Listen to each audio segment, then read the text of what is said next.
아름다운 계절에 아름다운 얘기를 해야 되는데 계속 아름답지 못한 얘기들만 자꾸 들려드려서 송구스럽습니다. 채널 24K 하석영의 단도직입.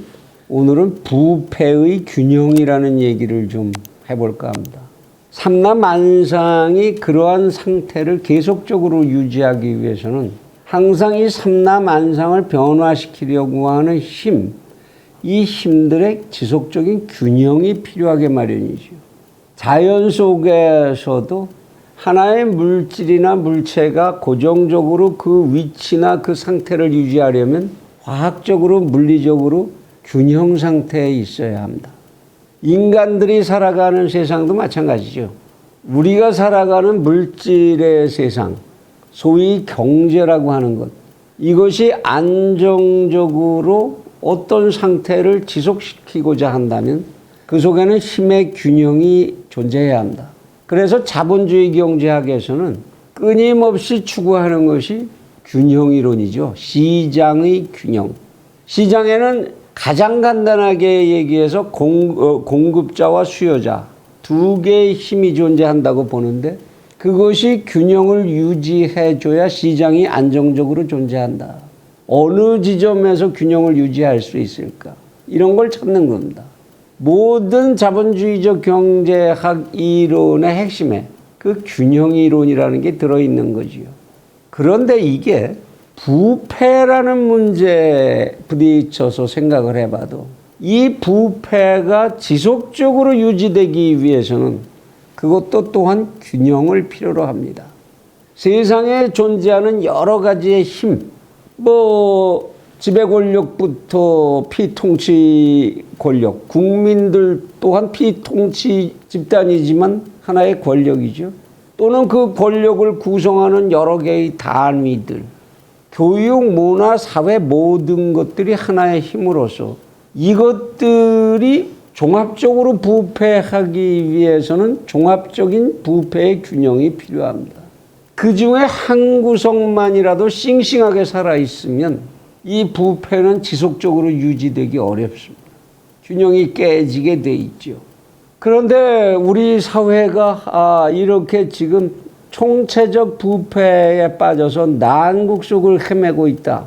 이거는 다른 말로 하면 이 사회에 드디어 부패의 균형이 완성돼 가고 있는 거구나. 이런 얘기를 하지 않을 수 없게 되는 겁니다. 대한민국 검찰의 역사, 언제나 사회가 부패의 균형을 갖추려고 하면 그것을 깨는 힘, 그것을 언제나 깨야 하는 힘으로써 이 사회에서 가장 중요한 부패 균형의 파괴의 인자, 그 역할을 해야 되는 검찰의 역사가, 우리나라 검찰의 역사, 그렇습니다. 결코 그렇게 아름다운 역사만을 가지고 있지는 않습니다. 권력의 시녀 노릇을 지금까지 줄기차게 해왔었던 것, 오히려 그들의 역사 속에 그게 더 많을지도 모르지요. 범죄자들과 뇌물을 주고받고 그래서 자기에게 주어진 어마어마한 권력으로 인해서 그런 부패 속에 자기의 부를 축적하고 그런 역사도 가지고 있는 게 사실이지요. 그러했던 검찰이 어떻게 해서 이렇게 최근에 와서 반부패의 앞장을 서게 되고 권력과 충돌하고 그래서 이 부패의 균형을 깨는 돌출 세력으로 등장하게 되었는지에 대해서는 좀 더 시간을 두고 깊이 있는 분석이 필요할 겁니다. 어쨌든 분명한 것은 윤석열이라고 하는 검찰총장, 한 검찰총장이 이끌었던 현재 집권 세력과의 대결 구도, 그것은 우리나라 검찰 역사에서 참 보기 드물게 부패의 균형에 도전했던 그런 현상으로 이해해야 될 것 같다는 생각을 하게 됩니다. 결국은 이제 그를 이 부패의 균형 세력들이 쫓아내고 공수처라고 하는 참 이해하기 어려운 권력을 이제 출범을 시켰는데 우리 채널 24K에서는 이것의 출범 자체가 반헌법적이고 그리고 비상식적이다. 이런 지적을 줄기차게 여러 번 해왔습니다. 결국 채널 24K에서는 이 공수처는 자신들에게 대항하는 돌출 세력으로 활약하고 있는 검찰을 몰아내기 위해서 만들어진 부패 균형을 유지하기 위한 하나의 수단으로 이해를 한다는 것이죠.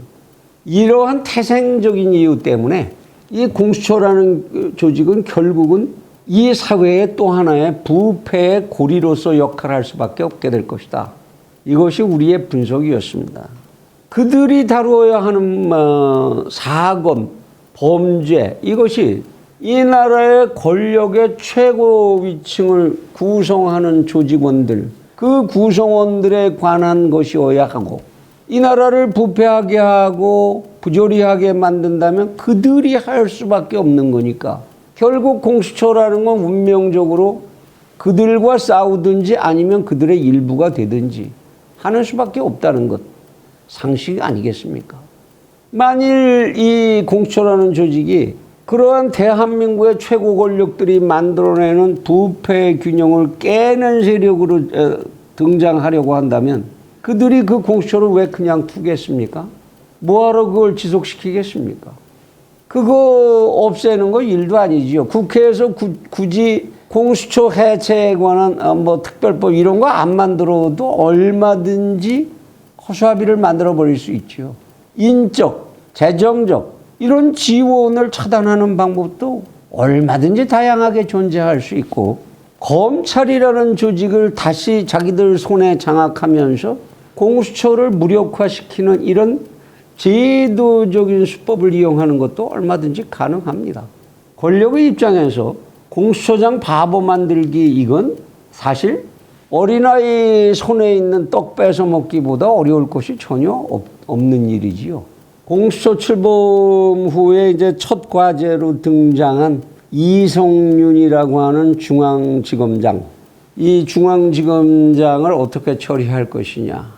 이 사건의 구체적인 내용까지 여기서 다시 설명드리진 않겠습니다만, 이게 이제 공수처의 역할을, 앞으로의 위치를 짐작하게 하는 중요한 바로미터 역할을 할 것 같은데요. 이 이성윤이라고 하는 중앙지검장, 이 사람은 새삼스럽게 지금 다시 이 자리에서 설명하지 않아도 이 문재인 정권의 권력을 유지시키기 위한 하나의 린치핀의 역할을 하고 있다. 미국이 후딱하면 이제 많이 쓰는 용어죠. 대한민국은 동북아 세력 균형의 린치핀이다. 이성윤이 바로 그런 사람입니다. 권력의 린치핀 같은 역할을 하는 사람. 그런데 그를 과연 공수처가 요리할 수 있겠습니까?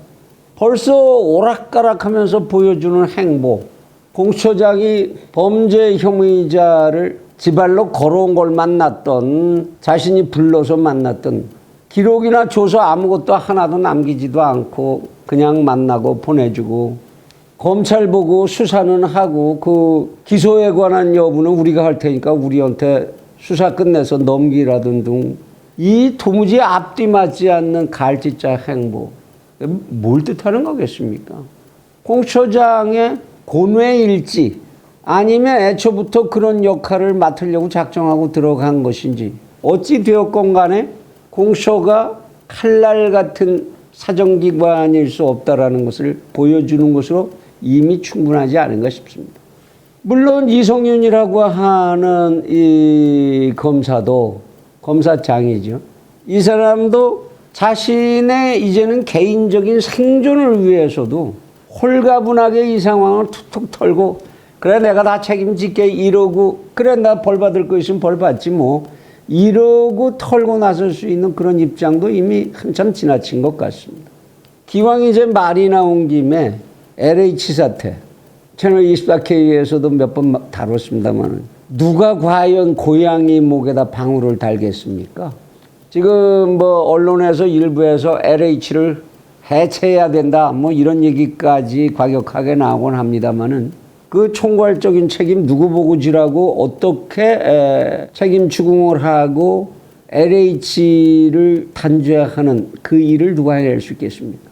한번 생각해 보시죠. LH가 저지르는 부패, 공적인 위치에 있는 자가 그 자리에서 취득한 정보를 이용을 해서 부동산 투기를 했다. 그래서 이제 범죄 행위가 되는 건데, 부패 범죄 행위가 되는 거죠.